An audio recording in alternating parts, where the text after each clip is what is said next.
Fala pessoal, beleza? Nessa aula a gente vai aprender um pouco mais sobre arquitetura hexagonal, a gente vai falar um pouco aqui sobre o seu conceito, né? Antes de colocarmos ali a mão na massa, vamos aprender aqui o conceito de alguns componentes aqui da arquitetura hexagonal, para que fique mais claro e no momento que a gente for colocar a mão na massa, as coisas fiquem mais claras para a gente, tá bom? Então, vamos lá. A arquitetura hexagonal, ela foi proposta ali por Alistair Cockburn lá em meados dos anos 90, ou seja, já tem um tempinho que essa arquitetura já está no mercado e, e já está amadurecida e utilizada por diversas empresas, né? E o objetivo da arquitetura hexagonal, elas são bem parecidos com os conceitos ali do Clean Architecture, né, da arquitetura limpa proposta ali por Uncle Bob, né? E qual o objetivo principal, né, da arquitetura hexagonal? O objetivo principal é a gente conseguir separar as classes de domínio do restante do sistema. Então, as classes de domínio, a regra de negócio do nosso sistema, ele precisa ser separado do restante do sistema, seja da infra do sistema, seja da parte de persistência, da comunicação entre outros sistemas, né, a comunicação ali com o banco de dados. Então, tudo isso que é em volta do nosso sistema, ele é separado ali do domínio das regras de negócio, tá bom? E o que aqui a gente ganha desenvolvendo uma aplicação ali com essa arquitetura? A gente tem uma reusabilidade de código, a gente tem uma alta coesão, a gente tem aqui um baixo acoplamento, né?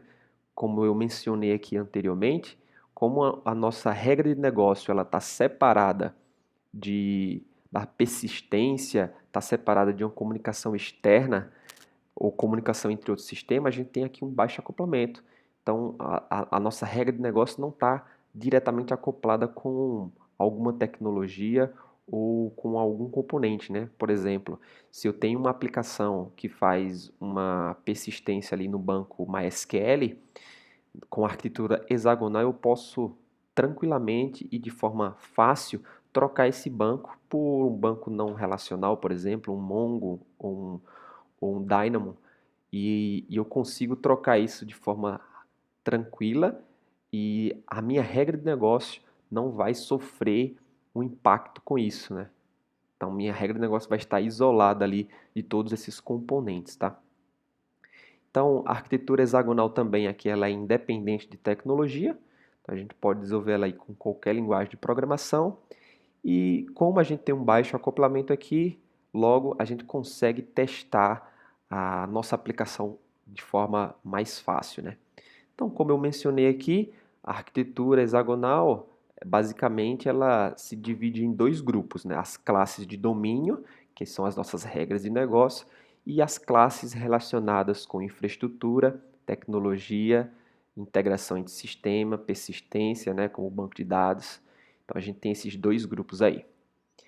E, além disso, a arquitetura hexagonal, a parte de classe de domínio, a nossa regra de negócio, ela não deve depender e não deve estar relacionada com outros componentes, né? Com as classes de infraestrutura ou do sistema externo. Então, a nossa regra de negócio ela precisa aqui estar bem isolado desses outros componentes, né? Até para a gente conseguir ter as vantagens da arquitetura hexagonal, né? Que é ter esse baixo acoplamento e conseguirmos trocar de tecnologia, trocar de componente de forma bem mais fácil, né? E aí a gente tem também aqui dois outros componentes na arquitetura hexagonal que a gente vai falar um pouco agora, que são as portas e os adaptadores, né? A arquitetura hexagonal, em algumas literaturas aí, em alguns blogs, você também vai ver o nome dela de Ports and Adapters, tá? Então, arquitetura hexagonal e portas e adaptadores são a mesma coisa. E aí aqui na arquitetura hexagonal a gente tem as portas. O que são as portas, né? As portas elas são uma interface que é utilizada para comunicação entre as nossas classes de domínio e outro componente da nossa aplicação, né? Tentando mostrar aqui um pouco mais de forma visual, nesse desenho a gente tem aqui dentro desse nosso hexágono o nosso core, as nossas classes de domínio, nossa regra de negócio, que está aqui, ó, user case, entity e user case novamente. Então aqui dentro, nesse core aqui, é que vai ficar toda a nossa regra de negócio. E fora, né, desse nosso núcleo aqui, você vai conseguir ver ali os adaptadores. E o que são adaptadores? Adaptadores são todos os outros componentes em que a nossa aplicação precisa. Por exemplo, uma API, um banco de dados, uma chamada externa para outro sistema. Tudo isso são adaptadores ali que a gente consegue acoplar na nossa aplicação.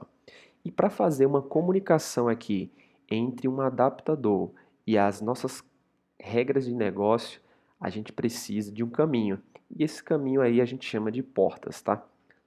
E aí as portas, a gente tem dois tipos de portas. A gente tem portas de entrada e portas de saída. As portas de entrada são interfaces, literalmente interface ali, se a gente olhar por uma orientação objeto, são interfaces de comunicação, né? Ou uma ponte ali, onde a gente consegue, de fora da nossa aplicação, de fora do core para dentro, chamar a nossa aplicação. Exemplos de portas de entrada ali poderia ser uma API, poderia ser uma fila, um gRPC, um GraphQL, ou seja, algo que vai estimular, que vai chamar a nossa aplicação. Então, algum adaptador que vai chamar a nossa aplicação, eles precisam implementar essas nossas portas de entrada, tá? E as portas de saída, elas também são interfaces e a comunicação dela é de dentro para fora. Ou seja, o estímulo inicial vem do nosso core, da nossa aplicação. Então, o nosso core da aplicação é que vai estimular essa porta, e alguém que implemente essa porta vai ser chamada. Algum adaptador que implementa essa nossa porta de saída que vai ser chamada.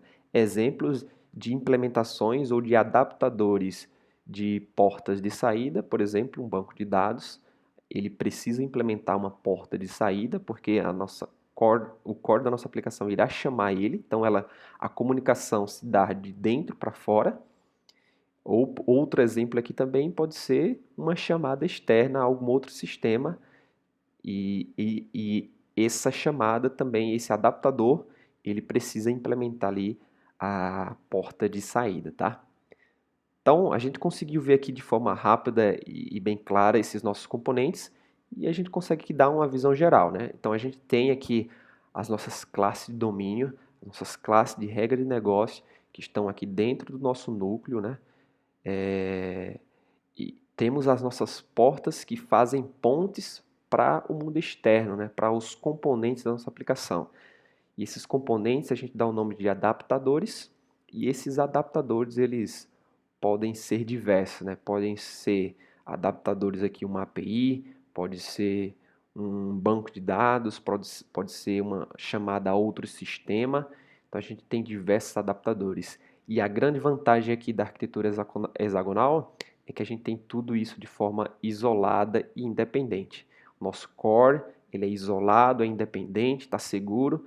Se por algum motivo a gente precise trocar um adaptador, a nossa regra de negócio ela vai ficar intacta, ela não vai sofrer nenhuma alteração, tá bom? Então, esses foram os conceitos aqui da arquitetura hexagonal. Na próxima aula a gente vai ver aqui qual aplicação a gente vai criar, a gente vai entender aqui um pouco dos seus componentes, né? E a gente vai colocar ali a mão na massa, construindo aí uma API totalmente desenvolvida como arquitetura hexagonal. Tá bom? Forte abraço e até mais.